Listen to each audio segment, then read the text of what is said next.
Madonna, quanto chiacchiere.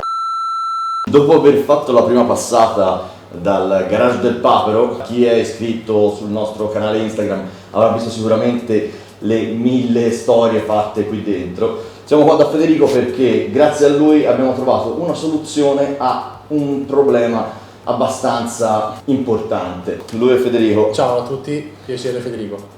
Abbiamo avuto noi una brutta esperienza col nostro primo Mantis Mini. Se avessimo avuto il GPS tracker di Federico, dopo 2 ore saremmo stati a casa del simpatico ladro a riprendercelo. Chiariamo subito una cosa, non è un antifurto. No. Vi possono continuare a fregare il monopattino. Ovviamente se siete iscritti al nostro canale Telegram riuscite a trovare anche i migliori trucchetti per l'antifurto del vostro monopattino. Con il tracker di Federico però non lo riusciamo a mantenere a casa, ma ce lo possiamo andare a riprendere, vero? Sì, almeno possiamo andare a vedere dov'è. Adesso allora andiamo con la sigla e iniziamo a parlare di questo dispositivo molto ma molto interessante. Sigla!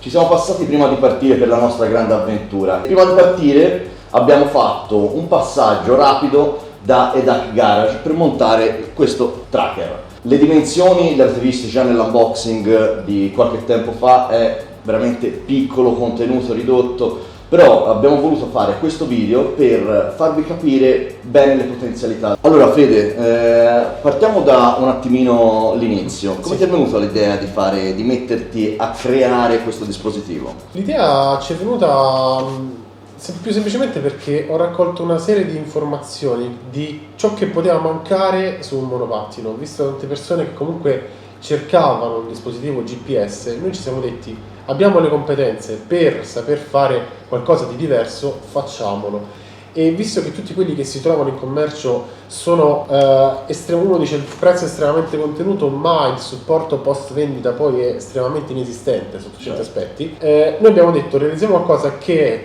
prettamente italiana, che uno si interfaccia con la persona che l'ha creato, qualsiasi problema riusciamo a risolverlo quasi in tempo reale. E la cosa più importante è questa, cioè tutto è qua, non è che i miei dati, le mie informazioni vanno in Cina. Oh, infatti, perché uno dei primi problemi di questi dispositivi qua per molto potrebbe essere la privacy. Qualcuno potrebbe avere molto interesse per avere questi dati e avere tutte le nostre informazioni, perché tra poco vedrete quante informazioni riesce a dare questo tracker, in casa, su server privati. Con vari sistemi di cifratura. Quindi al sicuro una delle caratteristiche principali di questo dispositivo è il fatto di essere molto compatto. Sì. Questa cosa penso sia stata studiata appositamente per i monopattini, no? Sì, noi abbiamo effettuato parecchie ricerche per trovare il dispositivo più piccolo possibile che fosse comunque molto completo. Perché il problema principale sul monopattino è proprio l'aggiunta di cose dentro il vano, batterie, dentro vicino alla centralina. Comunque, essendo compatto un monopattino hai poco spazio a disposizione. Poi anche un vantaggio, essendo piccolo la gente lo può nascondere. Esatto, esatto. Si può andare a mettere non come altri GPS soltanto in un punto perché c'è spazio solo per quello lì. Questo dà la possibilità di spaziare anche nei punti dove andare a nascondere, anche perché sicuramente ci guarderanno i nostri amici ladri, quindi sicuramente adesso inizieranno a sapere che c'è anche quella possibilità che un monopattino sia protetto da un GPS tracker, e avere la possibilità di andare a nasconderlo in punti poco comuni è vero valore aggiunto di questo GPS tracker. Può andare su tutti i monopattini? Praticamente sì, il nostro raggio aspetto di utilizzo va dagli 8 ai 92 volts. Per cui un monopattino di fascia alta che raggiunge i 72 volts lo copre tranquillamente senza problemi. Anche perché quelli di fascia alta ovviamente costano di più, quindi forse è bene avercelo su certi mezzi. Ovviamente ci sarà un'applicazione da smartphone. Sì.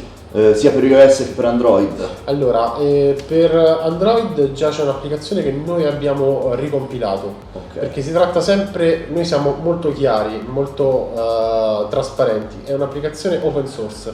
Essendo open source noi prendiamo i codici dell'applicazione e li modifichiamo secondo determinati parametri che abbiamo necessità di visualizzare o comunque di impostare per un monopattino, perché questa è una piattaforma molto molto potente. Si tratta comunque di piattaforme che utilizzano grosse ditte a livello molto professionale, quindi hanno una marea di informazioni che in teoria a noi non servirebbero. Certo.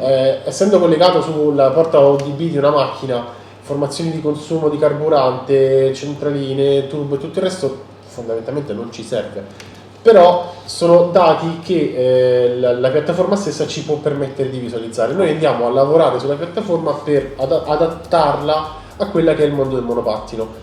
L'applicativo invece per iOS ci stiamo lavorando sopra, al momento è ancora in fase di sviluppo, perché sempre la stessa piattaforma ma deve essere modificata con gli stessi parametri, perché quello che noi vogliamo dare come prodotto è un'informazione, avvisi push sul telefono, che se il tuo monopattino viene mosso ti arriva un avviso sul telefono del movimento del monopattino, fermo del monopattino, esce fuori dall'area, dalla geofencing che abbiamo disegnato, quindi sono tutte notifiche importanti che devi avere a colpo d'occhio.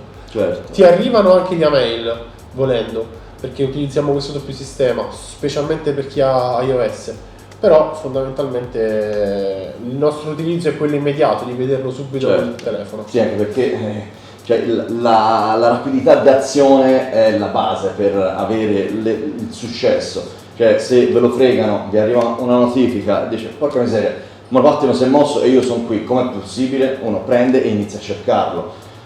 Avere questa velocità delle informazioni è alla base per la corretta riuscita di tutto questo giochino. Ovviamente, come dicevamo prima, l'assistenza è garantita 7 giorni su 7 nel caso in cui si verificassero problemi. Questa è un'altra cosa molto interessante. Permettimi di dire che l'applicazione che tu vedi sul telefono è speculare anche sul computer. Ok, quindi praticamente volendo uno può monitorarlo dal computer senza problemi. Chiaro, in questo caso le notifiche push non ce le hai perché essendo un computer lo vedi in tempo reale. Loro hanno un tempo di comunicazione di ogni 10 secondi con i server. Quindi ogni 10 secondi potete sapere puntualmente dove si trova il vostro monopattino. Se ce lo fregano e iniziano a scappare verso l'estero, non è un problema, le nostre SIM sono mondiali, per cui qualsiasi paese dovesse incontrare la SIM in fase di viaggio, diciamo, la nostra piattaforma ci permette di dire tutto il viaggio che ha fatto, dove va. In questo caso, se va fuori di determinate zone, noi andremo a intervenire attivando le varie zone per seguirlo sempre, poi dipende dai casi. Certo. Fede, io una volta che ho il monopattino con installato il mio GPS, arrivo al negozio, lo lascio legato fuori, dopo quanto si attiva tutta la procedura per darti un'altra notifica nel caso in cui si muove? Dopo è programmabile, però a livello nostro dopo circa un minuto. Ok, quindi dopo circa un minuto... Circa un minuto, perché noi devi tenere in considerazione anche il fatto che se ti fermi a un semaforo non ti può arrivare una notifica, se no ti riempirebbe di notifiche. Certo. Per cui noi stiamo impostando il valore migliore, perché ci sono semafori magari un po' più lunghi, tempi di sosta un po' più brevi, sarebbe eccessivo ricevere tutte queste informazioni. No, però, perché poi dopo se no uno veramente dice vabbè sì, tanto è sempre... esatto. E quindi si svanisce tutta l'utilità. Però comunque noi lavoriamo tanto anche con i feedback dei clienti, per cui dovessero dirmi guarda c'è troppe notifiche perché ho delle soste troppo lunghe ai semafori, perché alla fine il problema è questo, allora noi in quel caso possiamo, in base alle feedback che abbiamo, modificare i tempi di avviso. Di questi GPS tracker ne esistono una valanga, molti hanno però il problema di avere una loro batteria, quindi qualora il vostro GPS tracker è nascosto in una zona poco raggiungibile, avere una batteria che ti dura anche 7 giorni secondo me è un grosso limite, perché vi costringe ogni 7 giorni a prendere e sbudellare il monopattino, oppure succede sicuramente che vi dimenticate di caricarlo. Qui però abbiamo un attacco diretto alla batteria del monopattino, e qualora il ladro lo scoprisse, prende, lo stacca per scappare e lo lascia lì. Lui è dotato di una batteria tampone che permette di continuare a mandare il segnale circa, diciamo, per 2-3 giorni. Dipende da dove è posizionato e quanto fa fatica a mandare il segnale. Direi sono abbastanza sufficienti. Sì. Avere 2-3 giorni di ricerca, anche perché passare secondo me le prime 24 ore poi è già bello che è andato. Adesso io, se siete d'accordo, farei una cosa. Facciamo il test sul campo. Adesso abbiamo il nostro ladro qua, Laco, che ci ruberà il monopattino, il nostro Dynamic Moving che ci ha accompagnato Che bel compito mi hai dato.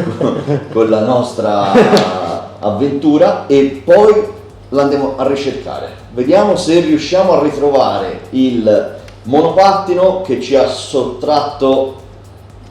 Dai, partiamo? Vai, il via. casco, vai, che fatto tutta il suo coda. Vai. Mi fermo a Firenze poi. Davanti all'officina Laco è scappato, e quindi adesso ci mettiamo il monopattino in ruota e andiamo a riprenderlo. Vediamo un po' dove va. Adesso, Angelo Emo, ok, andiamo. avanti, si sta muovendo.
Allora, è stata dura, ma alla fine siamo riusciti a riacciuffare Laco col suo Dynamic Moving. Diciamo che le potenzialità si sono viste bene, dai.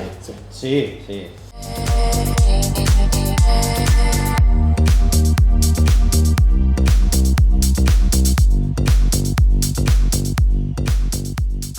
Dipende molto da che monopattino avete. Ora, prendiamo il Dynamic Moving che viene 1.700 euro. Io ce lo metterei un tracker per proteggerlo, anche perché che poi non è tanto il proteggerlo, è andarselo a riprendere in caso di furto. Quindi valutate sempre bene cosa avete per le mani, quanto avete speso e se ne vale la pena rischiare di non avercelo più. Secondo me, almeno io dopo l'esperienza che ho avuto col mio Mantis Mini, noi ce l'abbiamo. L'abbiamo preso perché realmente i nostri mezzi spesso non sono i nostri, oppure li compriamo e comunque li dobbiamo rivendere, preferiamo avere una sicurezza in più. Fate un po' le vostre valutazioni. Anche chi ci lavora. Chi Giusto. va a lavoro col mezzo, chi lo usa per fare le consegne, per lavoro proprio. Oppure avete un'attività, che ne so, un albergo con delle biciclette elettriche, con dei monopattini elettrici. Comunque è una cosa valida, anche perché dall'applicazione sul computer riuscite ad avere tutte le informazioni che altri sicuramente non vi danno. Va bene ragazzi, spero che il video vi sia piaciuto, vi ringraziamo per essere stati con noi, speriamo di tornare presto nel garage. Siete sempre i benvenuti a casa mia. Dai, Firenze-Roma non è neanche troppo lontano. E anzi ragazzi, chi è di Roma, venite a farci un giro perché ne vale la pena, ne sa tante. Va bene, ciao ragazzi. Ciao ragazzi. Ciao. Madonna, quanto chiacchiere.